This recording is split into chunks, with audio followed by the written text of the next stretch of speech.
Welcome to our channel. In this session, we will discuss the concept of instruction cycle. Before instruction cycle, first of all, what is mean by program? Program is simply set of instructions that are stored inside a computer memory.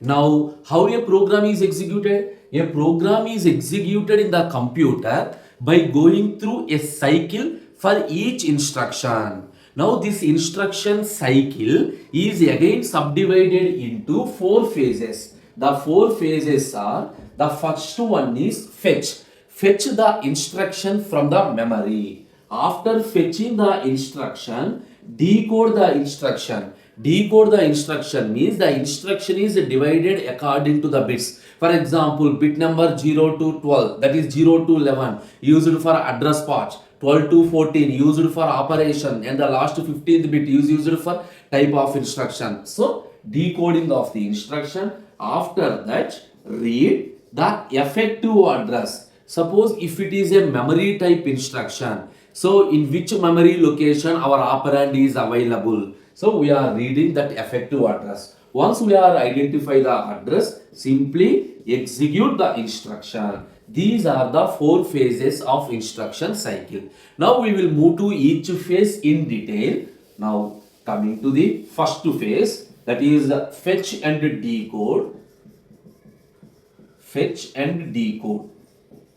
So what happened in this phase? Initially, program counter. What is the purpose of program counter? Generally, program counter is used to store the address of the next instruction. But initially, the program counter stores address of the first instruction. Along with, I am maintaining SC, sequence counter. Initially, sequence counter is 0 and is associated with the timing signal T0.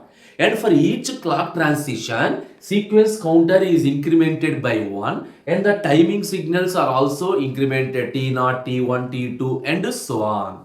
Okay, so program counter and sequence counter. And at time T0, what happened at time T0? The address is available in the program counter PC, that is transferred to which register? So compulsory the address is placed in AR register.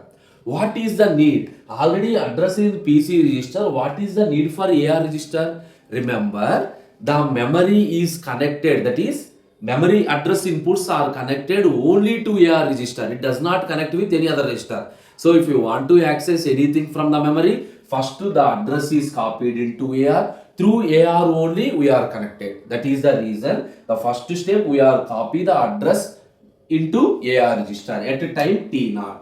Now at the timing signal T1, what happened? Whatever the address in AR, what is the first phase? Fetch phase. Read the instruction from the memory. So M of AR. What is the meaning? M of AR. That is we are reading the instruction at this memory address. It is placed in which register? It is placed in the instruction register IR. Once it is placed, at the same time we are incrementing the program counter by 1. We are incrementing the program counter by 1. So by these two, what happened? We are reading an instruction from the memory. So this is called the fetch phase. Is happened at timing signal T0 and T1. And at timing signal T2, what is the second phase? Decoding. Decoding means simply, see this one, decode of where our instruction is available. My instruction is available in IR register and we already know this is the instruction. So bits 0 to 11 represents the address part, 12 to 14 represents the opcode, the last two bits type of instruction. So decode IR of 12 to 14. So by using 3 bits, how many possible operations? 2 cube, that is 8. So it is moved to D0, D1 and so on D7. And this is from 12 to 14. Now address bits IR of 0 to 11 are copied into address register, and instruction register, the 15th bit is copied into I. So by this division is also completed. This is the decode phase. This is the decode phase. Now, how the data is transferred between the registers. Suppose from PC to AR, how we are reading from this memory location to instruction register, how the data is transferred. That is, I will show with some common bus system diagram. Okay. So in the computer registers concept, we already discussed the complete diagram. Here we are using only the required part. So what is that one? We have a bus system. So the bus consists of three sections, S0, S1 and S2. S0, S1 and S2, three selection lines. What are the requirements? One memory unit is required along with address register. What are the other things? Program counter and instruction register. So these are the four parameters that we are used in the fetch phase. Here I am showing how the register transfers occur in the fetch phase. So this is a common bus system.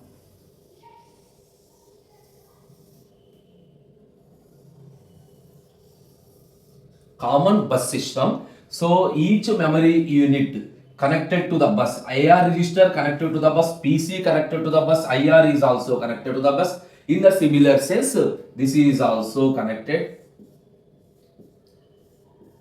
Now, IR register have load input, PC, each and every time PC is incremented by 1. INR, address register have load input, and this one has read input memory. And this address is copied to here. This is the basic diagram that we discussed. Now, two timing signals T1 and T0. The fetch operation is performed at two timing signals T0 and T1. Here we are using OR gates.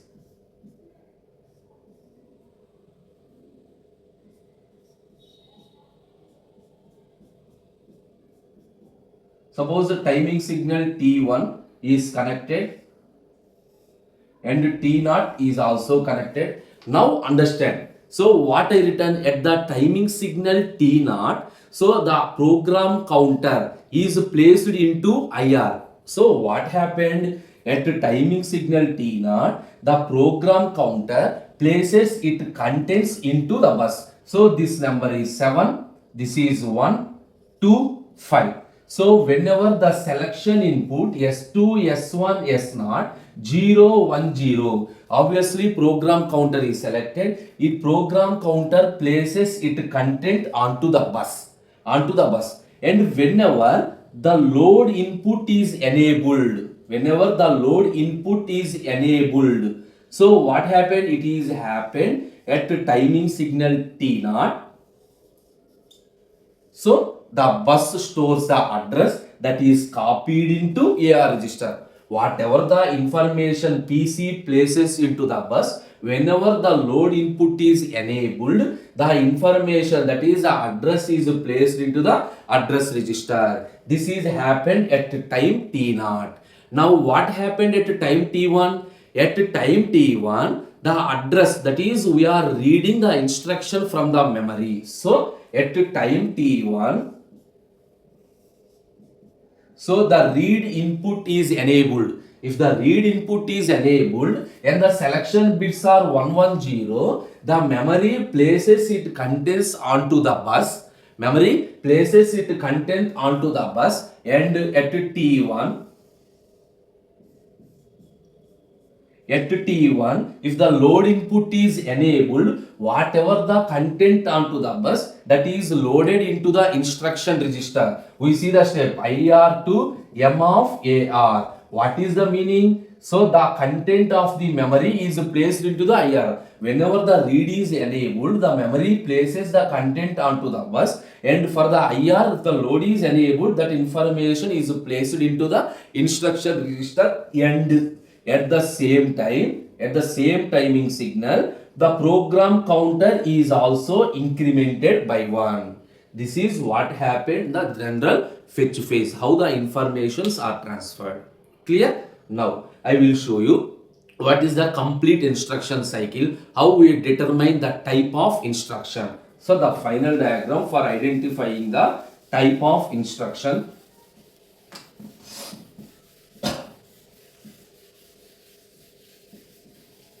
Observe carefully. Initially, that is at the start, sequence counter is 0.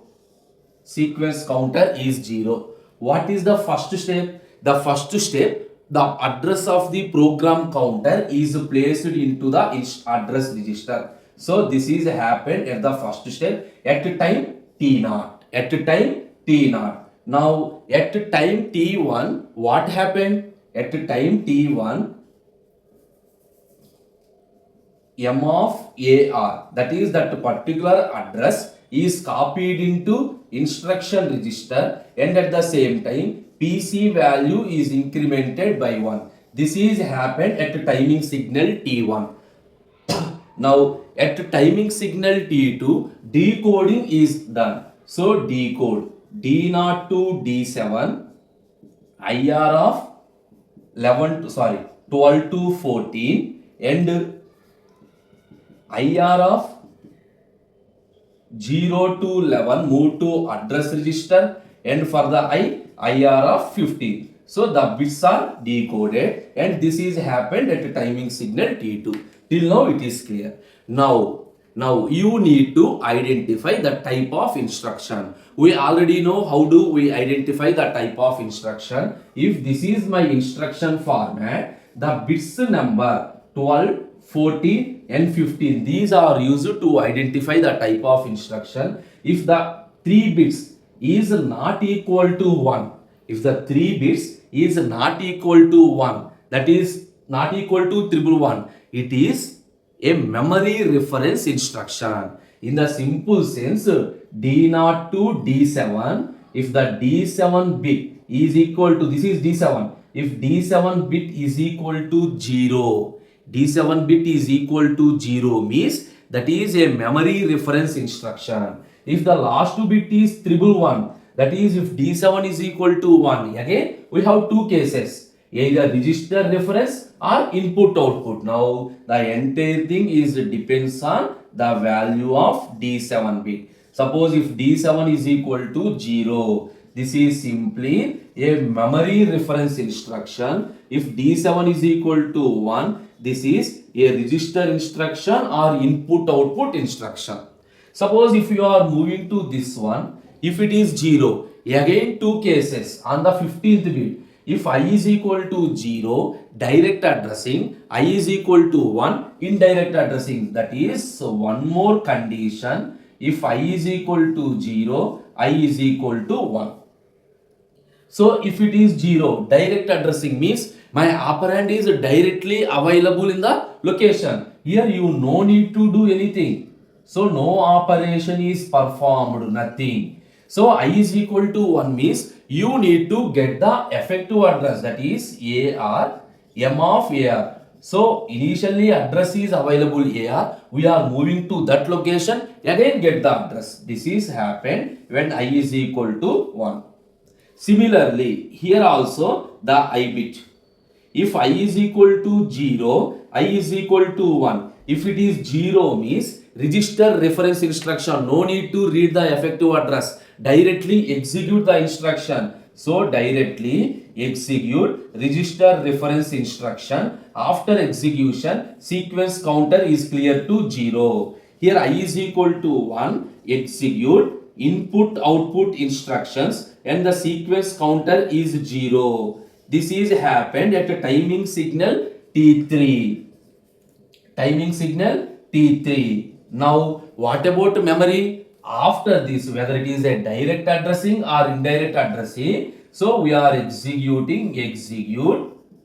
memory reference instruction. So this memory reference instructions are executed at a timing signal T4. Why? In the previous two cases at T3 directly executed, but for memory reference instruction one more middle step is there, read the effective address. So after that SC is clear to 0. So whatever the instruction, whether it is memory, register or reference, after that,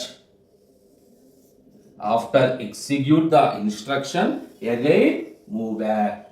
So again the instruction cycle reproduces. That is, starts from T0 and move to the next instruction. The same operation is repeated. So the same thing is represented in symbolic notations also. It is a very simple to represent the symbolic notation. So on which bit we are selecting the operation? D7. Okay. Now one more bit is I. It is happened at a timing signal T3. This is my notation. D7 I at the timing signal T3. Which operation? Simply D7. If you are writing the complement means 0, without complement means 1. If D7 that is value 1, I there is no complement, I is equal to 1 at timing signal T3. If you return the statement, what is the meaning of this one? This is input output instruction. Suppose observe, how do you write for register reference? D7 I is equal to 0, that is I written as I complement and T3. So at D7 decoded output D7 I complement at time T3. This is register reference instruction. Coming to this one, D7 is 0, that is D7 complement I is equal to 0. Suppose I complement at T3. What we are doing? We are not doing anything, nothing. Suppose D7 dash. If you are writing D7 complement means that is the memory reference instruction. If you return I means that is indirect addressing at T3. What we are writing? We are doing this operation AR to M of AR for memory reference instruction. This is the complete instruction cycles. So in the next sessions we will discuss what are different register reference instructions, memory reference instructions and output reference instructions in detail. Thank you.